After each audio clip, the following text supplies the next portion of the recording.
聞け、人の子よ。今日も来てくれて嬉しいよ。君の顔を見ると心が温かくなる。ようこそお越しくださいました。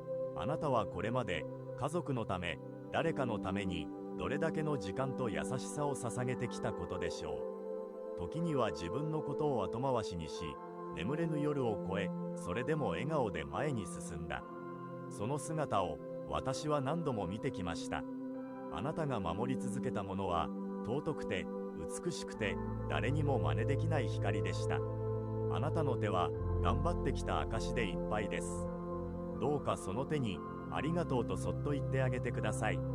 あなたの優しさはこれからも人を照らしていきます。私はその光を誇りに思っています。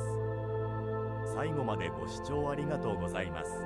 今日の気づきがあなたの明日をちょっとだけ良くしますように。